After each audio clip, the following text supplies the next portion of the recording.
Tim, what's the mindset now that it's done and you're an Eagle? Yeah, look, still can't believe it, to be honest. Yeah, absolutely wrapped, excited, mixed emotions. Obviously sad to leave Geelong. But they'll always hold a special place in my heart, that's for sure. And yeah, just excited about what we can achieve here at West Coast over the next few years. Has it been emotional since the end of the season, I guess, coming to this point where you have officially changed clubs? Yeah, look, it has been. It's been really emotional, both for myself, Caitlin, the family, and yeah. Look, ultimately we know we've made the right decision, and yeah, like I said, I'm just excited. I'm looking forward to what's to come. Being back home, surrounded by family, and yeah, obviously being with Simo and the boys, and like I said, just excited. Can't wait to get to work. What does it mean to your family too, and how have they reacted this morning? Yeah, mate, they're thrilled. They're over the moon. Yeah, bouncing off the walls. The kids don't exactly know what's going on, but for Caitlin, for my parents, for her in-laws, our extended family, it means a lot. Especially with some of the issues we've got going on with our boys, with my boys. It means the world. So to be home, yeah, look, I'm thrilled. We all are. Family aspect of West Coast, is that what really attracted you here? Yeah, for sure. It's something that my mind's been made up for quite a long time now. Really, like I've just always just felt like this was it. This is the right environment. For myself, my family. So yeah, I mean, there's nothing really more to it other than that. So realistically, Geelong couldn't affect you? Sorry? Realistically, then if you mind that if you kept made up for a long time, Geelong couldn't have done anything to keep you? Oh, look, I think throughout the year, myself, Caitlin, we had some really, really tough talks. We were looking at ways to stay. How can we stay? But when you put things in perspective, it was just always, we had to come home, and then it was about, being in the right environment as well. So, yeah, so that's why I'm here. That's why I'm wearing these colours. Did you see the video some time back where West Coast had all the kids together doing a race? Did you see that? Yeah, I did see that. Yeah, and I mean, when you see those things, you're drawn to it. There's a lot of guys on the list who share, similar interests as me, and have, I guess, a similar lifestyle. Young guys, professional athletes, dads, that sort of thing. So yeah, I was drawn here. Tim, what's it been like being the centre of so much attention the last couple of years, and especially the last couple of weeks? When you played football for years, fairly anonymously, made on the back page of the paper day in, day out, it seems. What's that change in your life been like? Yeah, it's obviously been different. It's all sort of happened in a short amount of time, but I've known exactly what I was in for when I signed up to be an AFL footballer. So nothing's really surprised me. I'm pretty, I'm just a pretty normal guy. But yeah, again, nothing really surprised me. Nothing really spooks me. I just get on about my business and let my footy do the talking. So look, it has been different to get used to, see my face, everywhere, and that. But yeah, like I said, it doesn't really faze me. Really nice to not have to think about contracts for a few years now. Yeah, it is. It is, to be honest. It is. So, like I said, here on in, it's just about making the most of the opportunity I've got. I'm very thankful for the West Coast Footy Club for giving me this opportunity, and I can't wait to pay them back. Simo, how are you feeling? Oh, we're ecstatic. Yeah, it's been a long process. It hasn't been the last 2 days, the negotiations. It's been over 12 months. So to get it done early in the week as well, and we can move on pretty quickly. Tim can have a break, and we can move on as quick as we can. Did you pay a fair price? Oh, look, I think we did. I mean, it's when you reflect on where we're at as a club, we've spent the last 3 or 4 years through the draft. We've got some good young talent coming through. So we understand to keep our list together, you've got to give up picks, and that's what we've done. So we've been able to get someone like Tim into the club and hold on to our players, which at this stage where we're at is important, and it's made our list stronger. What does having Tim here do for your premiership aspirations next season? Well, the aspirations are the same every year, so it strengthens our list, so it gives us more options, and we can continue to strive for the ultimate, but it doesn't guarantee anything, but it strengthens our list. In making this decision, what over the next year or two in getting Tim into the club, I mean, are they really what you can achieve in the next couple of seasons? Is that been at the forefront in terms of making this deal happen? Oh, as I just said, it's not just every season you look at where you're at and what you need to do. You got a plan. So we've had a plan for a few years now, and albeit it's not as clear every season, you got to work through different situations. But we'll worry about next year and the next couple of years as we go. But we've got plans in place. So this one was significant for us. It's a big decision, but we're really happy with the outcome. And in hindsight, should the club have been the whole of last year and brought Tim in 4 months ago? Look, when we tried our hardest last year, we couldn't get it done, and we understood what Tim's situation was with his family and the sacrifices that he was making and what he wanted, but we couldn't get it done, and he was contracted. So in the end, Geelong had probably more cards to deal with than this year. So I think both clubs walk away reasonably happy with what's happened, and we can move on pretty quickly. Is it a 6-year contract? We're not. I don't think we need to talk about the contract. It's not really fair for Tim, but it's not 6 years. Nah. Who does he squeeze out of the midfield?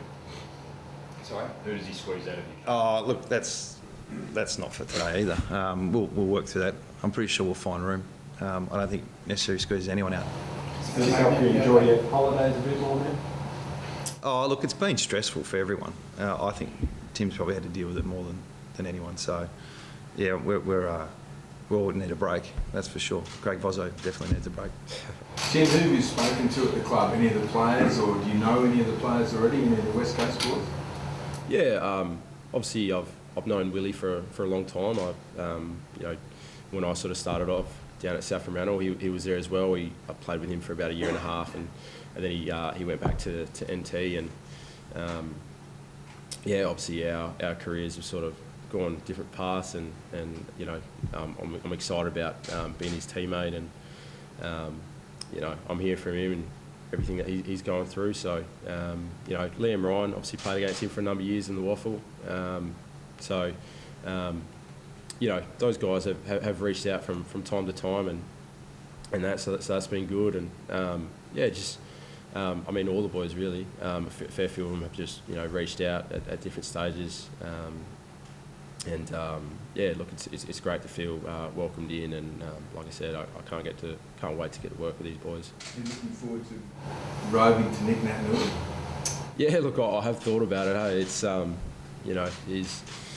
he's obviously a big presence in the air and what he does at ground level. So no doubt, looking forward to that duo. Nick's joked on Twitter, wants to know what your hygiene's like, because you could be sharing a locker nearby here. Did he say that? I didn't say that. He says he hopes your hygiene's better than Oscar Allen, otherwise you can go down the other end. Okay. Right. Is that because of the lockers? Yeah, okay. Look, he'd probably have to ask Wiley Buzzer, Ben Jarvis, Joel Sell, those type of boys who are near me, for the last couple of years. But I'd like to think that I'm pretty hygienic. You know what number you were? I don't think that's to share just yet. Tim, it's hard for everyone to get their head around how you missed out on the sort of 5 drafts. Have you been able to come to grips with that now, considering how far you've come and finally you've got back to the club you really wanted to play with when you were at South? What's your understanding? What do you think happened during that time as to why you weren't drafted?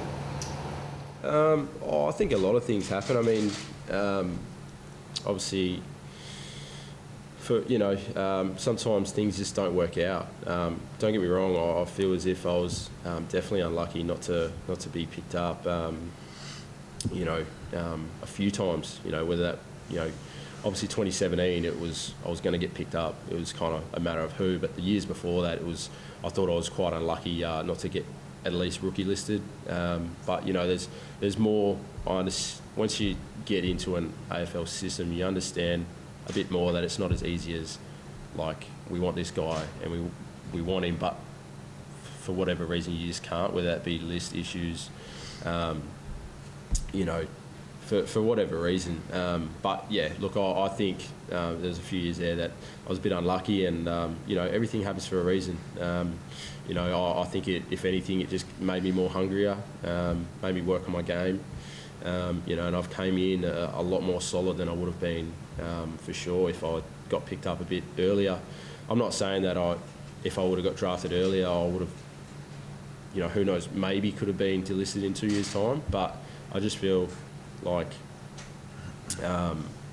perhaps I could have got to where I am now in terms of how well-rounded I believe my game is. But yeah, look, like I said, it just made me a lot more hungrier, worked on my game, and I came in a lot more complete and ready to go, having, a lot more sort of Waffle senior games under my belt. Now that it's done, can you give us a bit more of an insight into just how difficult it's been family-wise, being on the other side of the country with a young family, with the issues that you go with that, and why it would be better to be in New York? Yeah, I mean, myself and Caitlin are pretty open with the issues that we have with our sons. So 2 of my 3 boys are autistic.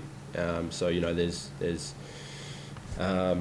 for my oldest boy, as soon as we got to Geelong, he was basically diagnosed with that, and he's non-verbal.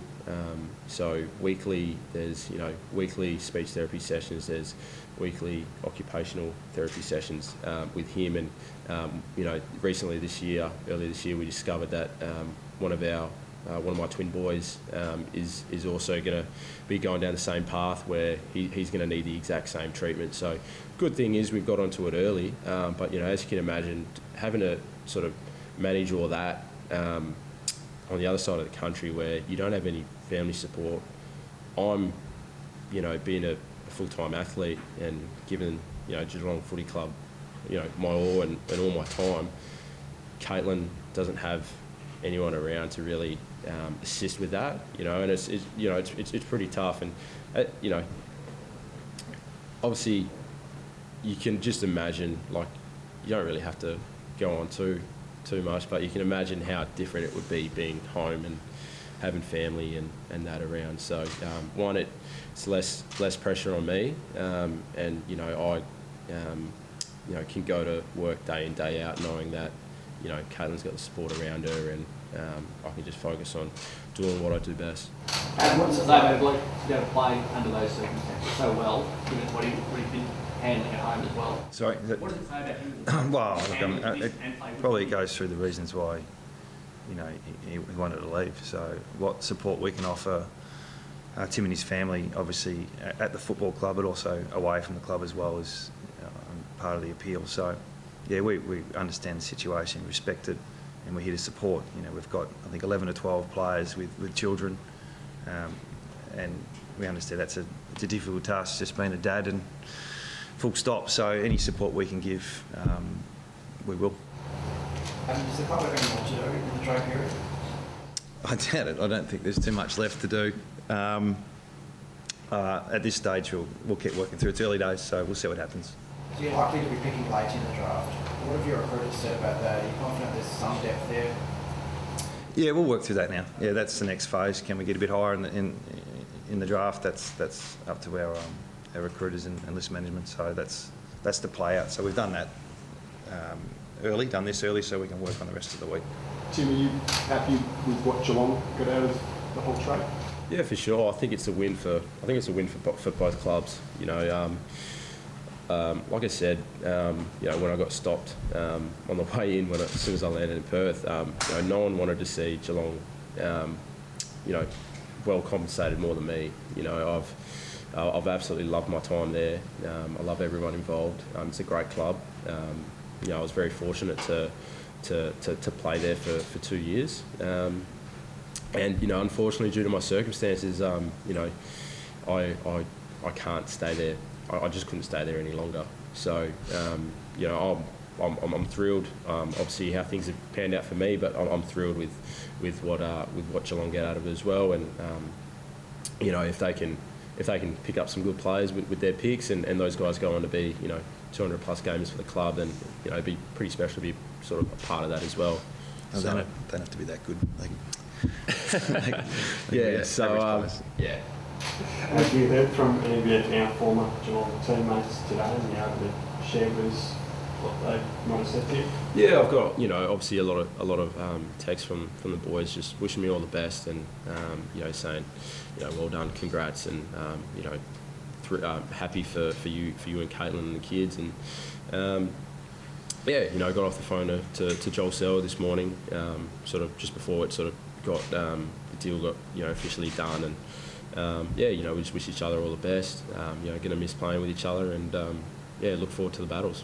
Tim, is there anyone who you played against in games against West Coast who you're now looking forward to playing alongside and having on your side now? Probably. There's a lot of guys, but Nick Nat, he stands out. He's the one. He's hopefully going to be putting it wherever I want, and it's going to make my life a hell of a lot easier. Tim, what was the semi-final like a few weeks ago? Was that strange for you to play in against the team you were thinking you were coming to? It was. I'm not going to lie. It was pretty strange. Not going to lie, it was strange. But even at that point, it was. I'd sort of wanted to wait until the end of the year to make up my mind. But obviously, being realistic, obviously knew it was a possibility that I was going to be with West Coast. So, it was a bit strange, and unlucky for the boys. But now I'm with them. Any funny comments from the Eagles boys you remember during that match? There was a few. I won't go into that, but there was a few. And what was Caitlin's reaction when you told her that the deal had been done, we're at the Eagles now? Tears of joy. I guess, like a weight has been taken off her shoulders. And it's that was the feeling amongst the family. So, thrilled, wrapped. And she can't wait to get all the boys their West Coast gear and get them all in blue and gold, and she's absolutely wrapped. Same with me. Last one, thanks. Tim, were you an Eagles fan growing up, and is that the reason why you wanted to come to the West Coast rather than Fremantle? Yeah, that was part of the reason. So I grew up West Coast supporter, mad West Coast supporter. Chris Judd's my favourite player, and when he left to go to Carlton, so did I. So I followed the Blues up until he retired. But growing up I was always West Coast supporter. It's always been a childhood dream to wear the blue and gold.